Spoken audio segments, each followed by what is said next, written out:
நீங்கள் பார்த்து கொண்டிருப்பது உங்கள் ஜாஷ்வா டிவி. சகல ஜனங்களுக்கும் நற்செய்தி.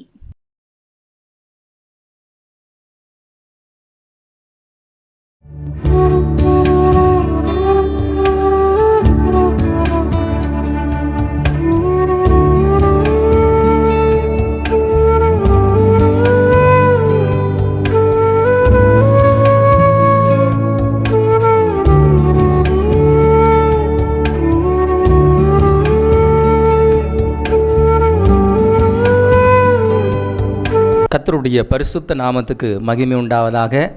இயேசுவின் அரவணைக்கும் நேரம் இந்த நிகழ்ச்சிக்கு உங்களை அன்போடு வரவேற்கிறோம். மீண்டுமாக உங்களை சந்திப்பதிலே மிகுந்த மகிழ்ச்சி அடைகிறேன். பிரியமானவர்களே, இந்த நாளிலும் கூட நாம் ஒரு வசனத்தை சிந்திக்கும்படியாக சங்கீத புத்தகம் 22ஆம் சங்கீதத்தை நாம் எடுத்துக்கொள்வோம்.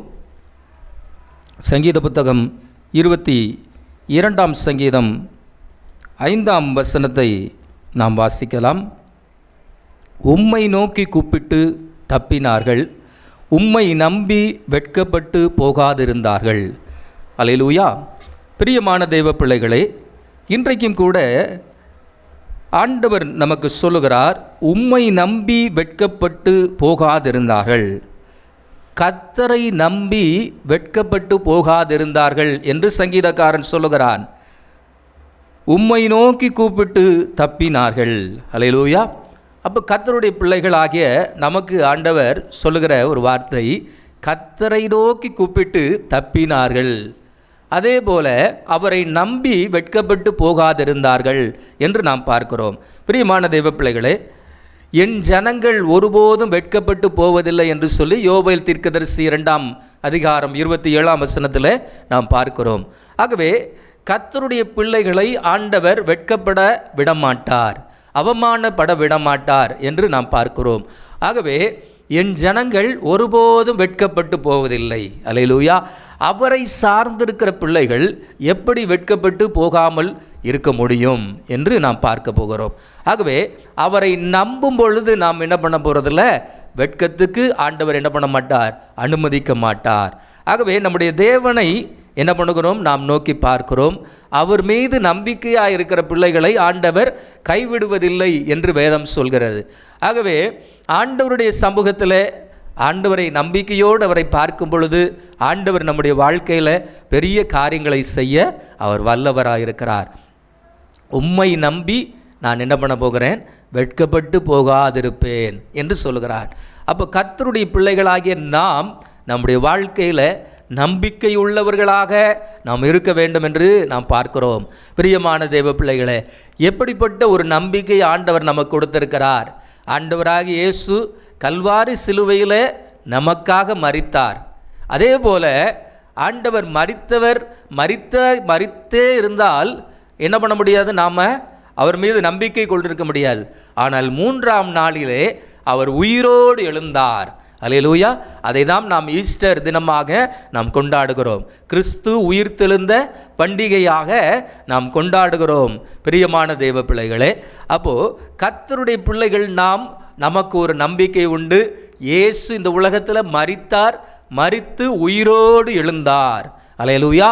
ஆகவே இதை நாம் நம்பிக்கையோடு ஏற்றுக்கொண்டு அதை நம்முடைய வாழ்க்கையில் நாம் பயன்படுத்தும் பொழுது, அதாவது நாம் ஆண்டவராகி இயேசு எனக்காக இந்த உலகத்தில் வந்தார், எனக்காக வாழ்ந்து காட்டினார், நான் எப்படி நலமாக இருக்க வேண்டும் என்பதற்காக அவர் வாழ்ந்து காட்டினார். அதே போல் எனக்காக சத்திய வார்த்தைகளை போதித்தார், எனக்காக வாழ்வு தரும் வழிகளை எனக்கு சொல்லி கொடுத்தார்.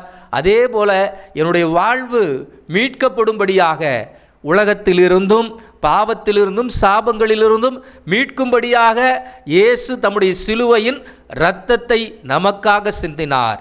ஆகவே கிரயத்தினாலே கொல்லப்பட்டீர்கள் என்று அப்போஸ்தலனாகிய பவுல் குறிப்பிடுகிறார். அப்போ நாம் அவருடைய இரத்தத்தினால் நாம் கொல்லப்பட்டிருக்கிறோம் என்ற பொழுது இரத்தத்தினால் வாங்கப்பட்டிருக்கிறோம். ஆகவே அவருடைய இரத்தத்தினால் வாங்கப்பட்டிருக்கிறவர்களாகிய நமக்கு ஆண்டவர் ஒரு நம்பிக்கையை கொடுத்திருக்கிறார். அல்லேலூயா. அவரே தம்முடைய நம்பிக்கையாக அவர் இருக்கிறார்.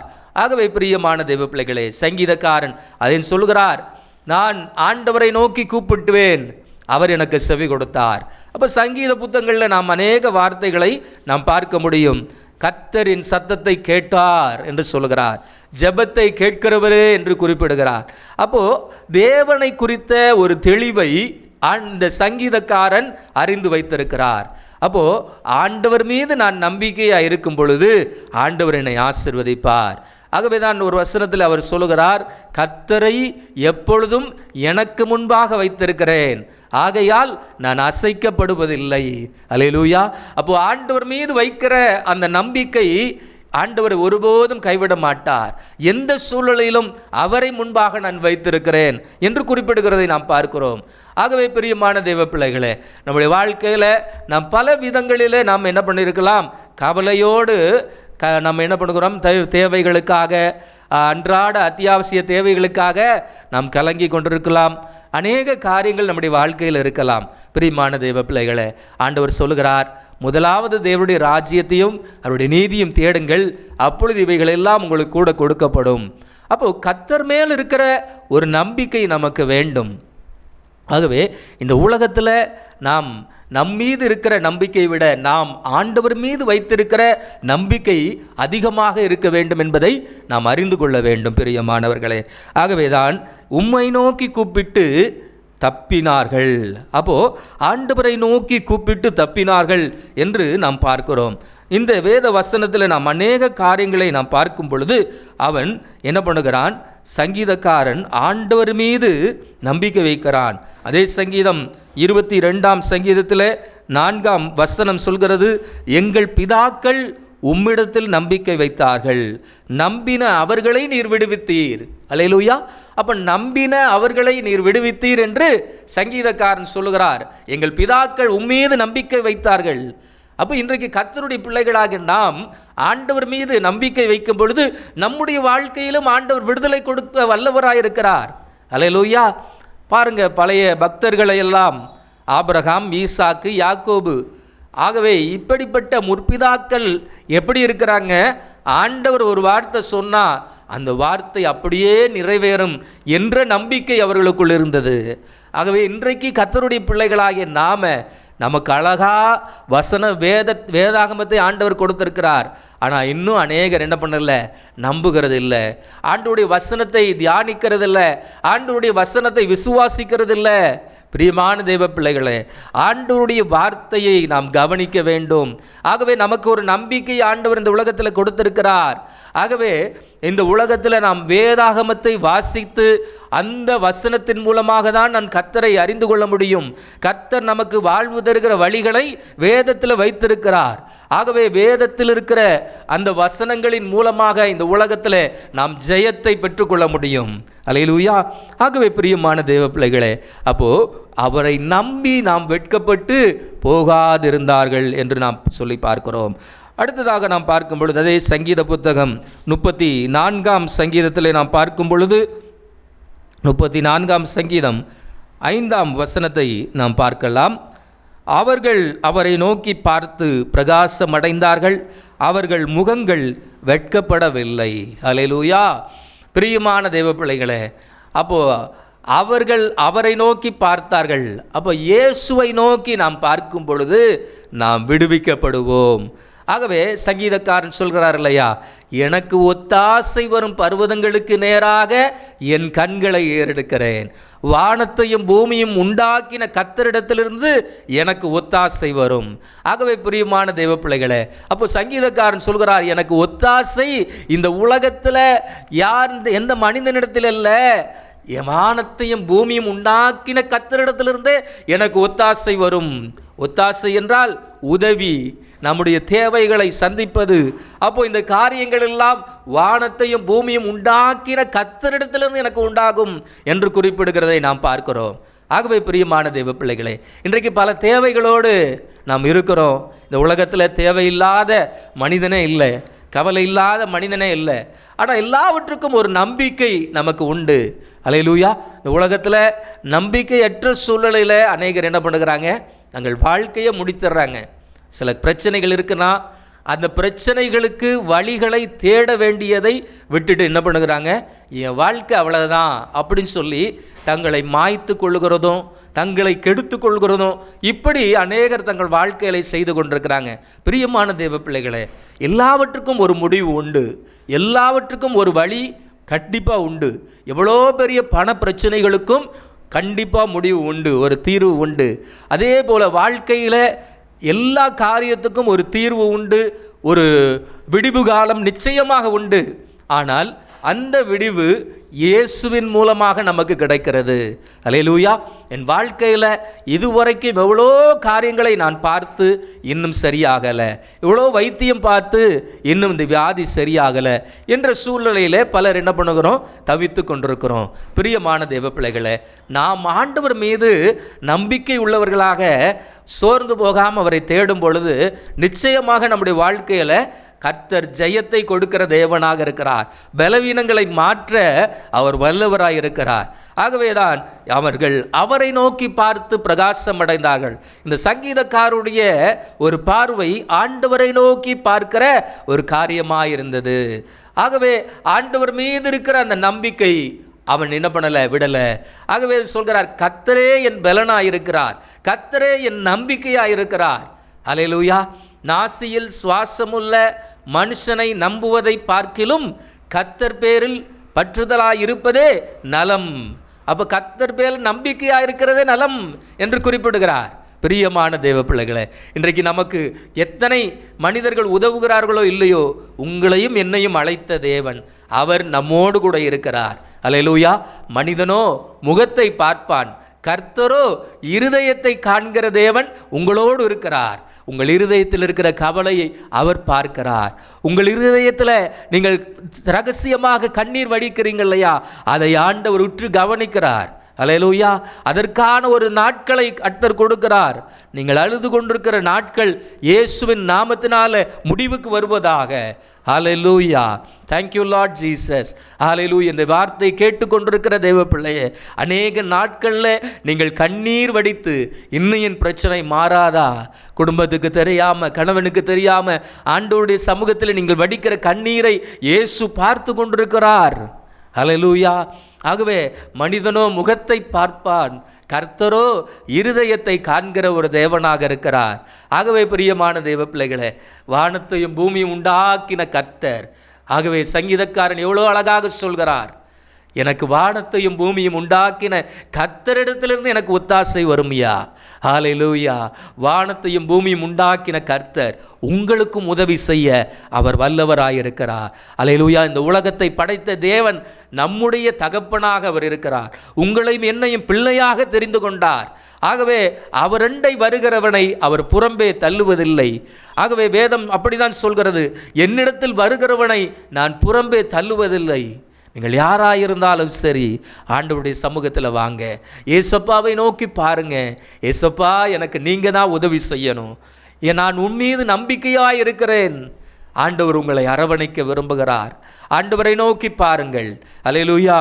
பாருங்க, அவர்கள் அவரை நோக்கி என்ன பண்ணுகிறாங்க, பார்த்து பிரகாசமடைந்தார்கள், அவர்கள் முகங்கள் வெட்கப்படவில்லை.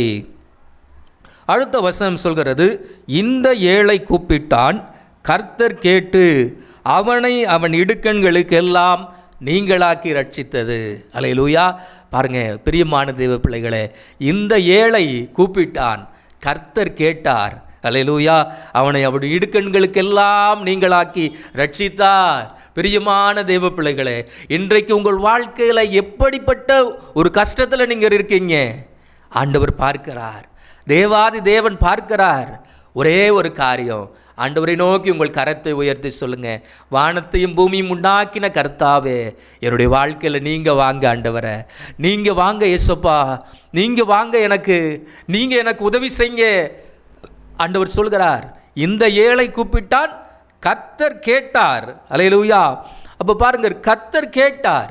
அப்போ ஜெபத்தை ஒரு தேவன் கேட்கிறவராக இருக்கிறார். வேதத்தில் ஒரு பெரிய ஒரு தேவ பக்தன் தானியேல் என்ற ஒரு மனுஷன், கர்த்தருக்கு பிரியமான ஒரு தீர்க்கதரிசி. அப்போ அந்த தேவ மனுஷன் முழங்கால் படியும் பொழுதே அவனுக்கு பதில் வந்துதான். அப்போ பாருங்க, ஆண்டவர் அந்த ஜெபத்துக்கு அவர் என்ன பண்ணுகிறார், அவர் விண்ணப்பத்துக்கு பதில் கொடுக்க அவர் ஆயத்தமாக இருக்கிறார். நாம் எந்த அளவுக்கு ஆண்டவர் மீது நம்பிக்கை உள்ளவர்களாக இருக்கிறோம். ஆண்டவர் சொல்லுகிறார், முழு உள்ளத்தோடும் முழு ஆத்மாவோடும் அவரிடத்தில் அன்பு கூறுங்கள். அல்லேலூயா. அப்போ அப்படி என்றால் என்ன? நம்முடைய உள்ளான இருதயத்தோடு எந்தவித சிந்தையும் இல்லாமல் அவர் மீது நம்பிக்கை உள்ளவர்களாக, ஆண்டவர் மாத்திரம் எனக்கு உதவி செய்ய முடியும், அப்படிப்பட்ட ஒரு உறுதியான நம்பிக்கையோடு இயேசுவை நோக்கி பார்த்து கூப்பிடும் பொழுது அவர் அந்த ஜெபத்தை கேட்கிற தேவனாக இருக்கிறார். ஆகவே நம்முடைய முகங்கள் பிரகாசிக்கப்படும். பிரியமான தேவ பிள்ளைகளே, நாம் சோர்ந்து போக வேண்டாம். ஆகவே பாருங்க, அதே போல் பாருங்க, 119ஆம் சங்கீதத்தில் நாம் பார்க்கும் பொழுது 119ஆம் சங்கீதத்தில் அதே சங்கீதக்காரன் குறிப்பிடுகிறார். 119ஆம் சங்கீதம் 6ஆம் வசனத்தில் நாம் பார்க்கும் பொழுது, நான் உம்முடைய கற்பனைகளை எல்லாம் கண்ணோக்கும் போது வெட்கப்பட்டு போவதில்லை. அல்லேலூயா. நான் உம்முடைய கற்பனைகளை எல்லாம் கண்ணோக்கும் போது வெட்கப்பட்டு போவதில்லை. இந்த 119ஆம் சங்கீதத்தை நீங்கள் பார்த்தீங்கன்னா முழுவதும் அந்த வேதத்தின் மகத்துவங்களை எண்ணி எழுதியிருப்பார். ஆகவே அதில் சொல்லப்பட்டிருக்கு பாருங்க, 18ஆம் வசனத்தில், உமது வேதத்திலுள்ள அதிசயங்களை நான் பார்க்கும்படி என் கண்களை திறந்தருளும். அப்போ பாருங்கள், வேதத்தில் ஒரு பொக்கிஷம் வைத்திருக்கிறது. இந்த வேதாகம் நம்ம இடத்துல வெறுமையாய் கிடைக்கல பிரியமானவர்களே. இதற்காக கிரயம் செலுத்தப்பட்டிருக்கிறது. இதற்கான எத்தனையோ இரத்தங்கள் சிந்தக்கப்பட்டிருக்கிறது. எத்தனை மிஷினரிகள் நமக்காக அடிக்கப்பட்டிருக்கிறாங்க, கொல்லப்பட்டிருக்கிறாங்க. இன்னும் இந்த மொழியே இல்லாத இடத்துல மொழியாக்கம் செய்யப்படலை. இன்னும் சில தேசங்களில் இந்த வேதாகமம் கடந்து செல்ல முடியலை. ஆனால் உங்களுக்கும் எனக்கும் ஆண்டவர் கிருபையாய் இந்த வேதாகமத்தை கொடுத்திருக்கிறார். எவ்வளோ ஒரு பெரிய ஒரு பாக்கியம். அல்லேலூயா. அந்த வேதாகமம் வளர்ந்ததின் மூலமாக தான் இன்றைக்கு சுவிசேஷம் எல்லா இடங்களிலும் பரவுகிறது. கர்த்தருடைய வசனம் எல்லா மக்களையும் வாழ வைக்கிறது. மூட நம்பிக்கையிலிருந்து மனிதர்கள் வெளியே வருகிறார்கள். நாகரிகத்திலிருந்து நல்ல உடை அணிகிறவர்களாக மாறுகிறார்கள். அப்போது கர்த்தரை குறித்த ஒரு தெளிவு, நம்பிக்கை ஏற்படுகிறது. ஆகவே இப்பொழுது பார்த்தீங்கன்னா, இப்பொழுது டிவி மூலமாகவே கர்த்தருடைய வசனம் பரவுகிறது. அப்போ பாருங்கள், கர்த்தருடைய வசனம் எப்படி விருத்தி அடைகிறது. ஒரு வேதாகமம் ஒரு தேசத்தில் வந்தவுடனே, ஒரு மனிதனுடைய வாழ்க்கையில் வந்தவுடனே அந்த மனிதனுடைய வாழ்க்கை மாறுகிறது, குடும்பம் மாறுகிறது, தேசம் மாறுகிறது. ஆகவே பிரியமான தேவ பிள்ளைகளே, அப்போ கர்த்தர் மீது நம்முடைய நம்பிக்கை இருக்க வேண்டும். நாம் ஆண்டவருடைய வார்த்தையின் மீது நாம் நம்பிக்கை உள்ளவர்களாக இருக்கும் பொழுது கர்த்தர் நம்முடைய வாழ்க்கையில் நாம் வெட்கப்பட விட மாட்டார். அல்லேலூயா. நம்மை வெட்கப்பட விட மாட்டார், தலை குனிய விட மாட்டார். ஆகவே தான் ஆண்டவரிடத்தில் நாம் பார்க்கும் பொழுது கர்த்தர் இருதயத்தை பார்க்கிற தேவனாய் இருக்கிறார். கர்த்தரிடத்தில் மனமகிழ்ச்சியாயிரு, அவர் உன் இருதயத்தின் வேண்டுதல்களை உனக்கு அருளி செய்வார் என்று வேதம் சொல்கிறது. பிரியமான தேவ பிள்ளைகளே, இந்த ஜெப வேளையில் என்னோடு கூட நீங்கள் ஜெபியுங்கள். உங்களுக்காக ஜெபிக்கிறேன். அன்பின் பரலோக பிதாவே, இந்த நல்ல வேளைக்காக உம்மை நன்றியோடு உம்மை துதிக்கிறோம் அப்பா. இந்த நிகழ்ச்சியை இவ்வளவு நேரம் பார்க்கிற தேவ பிள்ளைகள் வாழ்க்கையில் கர்த்தர் ஒரு அற்புதத்தை செய்யுங்கப்பா. நம்பிக்கையற்ற சூழலில் இருப்பார்களானால் உம்முடைய நம்பிக்கை அவர்களுக்குள்ளாக நிறைம்பட்டும் ஆண்டவரை, நிறைந்து காணப்படட்டும் ஐயா. ஆண்டவரே, கர்த்தர் மேல் உன் பாரத்தை வைத்து விடு, அவரே உன்னை ஆதரிப்பார் என்று சொல்லியிருக்கிறீரப்பா. ஆண்டவரே, உம்முடைய பிள்ளைகளுடைய வாழ்க்கையில் இருக்கிற எல்லா பிரச்சனைகளை கர்த்தர் மாற்றுங்கப்பா. ஆண்டவரே, சில பிரச்சனைகள் முடிவுக்கு வருவதாக. ஆண்டவரே கர்த்தாவே, உம்முடைய நாமம் மகிமைப்படட்டும் அப்பா. உம்முடைய பிள்ளைகள் வாழ்க்கையில் இருக்கிறதான எல்லா குழப்பங்கள் மாறட்டும் அப்பா. ஆண்டவரே ஸ்தோத்திரம். ஆண்டவரே, உம்முடைய பிள்ளைகள் ஆண்டவரே எழும்ப விடாமல் தடையாயிருக்கிற காரியங்கள் எல்லாம் இயேசுவின் நாமத்தினால மாறும்படியாக ஜெபிக்கிறேன் அப்பா. பண பிரச்சனைகள் மாறட்டும் இயேசுவின் நாமத்தினால. கடன் பிரச்சனைகள் மாறட்டும் இயேசுவின் நாமத்தினால. ஆண்டவரே, கடனை அடைக்கக்கூடிய வழிகள் இப்படி பிள்ளைகள் வாழ்க்கையில் திறக்கப்படட்டும் அப்பா. வியாதியோடு இருக்கிற பிள்ளைகளுக்கு நல்ல சரீர சுகத்தை நீர் கட்டளையிடும்படியாக ஜெபிக்கிறோம் அப்பா. ஆண்டவரே, கேன்சர் வியாதியினால ஆண்டவரே கஷ்டப்படுகிற பிள்ளைகளுக்கு ஆண்டவரே ஒரு சுகம் உண்டாகட்டும் என்று சொல்லி ஜெபிக்கிறேன் அப்பா. கர்த்தர் அற்புதமாக நம்முடைய பிள்ளைகளை சுகப்படுத்துங்க ஆண்டவரே. ஒவ்வொருவரையும் தொடுங்க ஆண்டவரே. உங்கள் நாமம் மகிமை பெறட்டும். தொடர்ந்து வழி நடத்துங்க. இயேசுவின் நாமத்தில் ஜெபிக்கிறோம் நல்ல பிதாவே. ஆமேன், ஆமேன். God bless you. Thank you.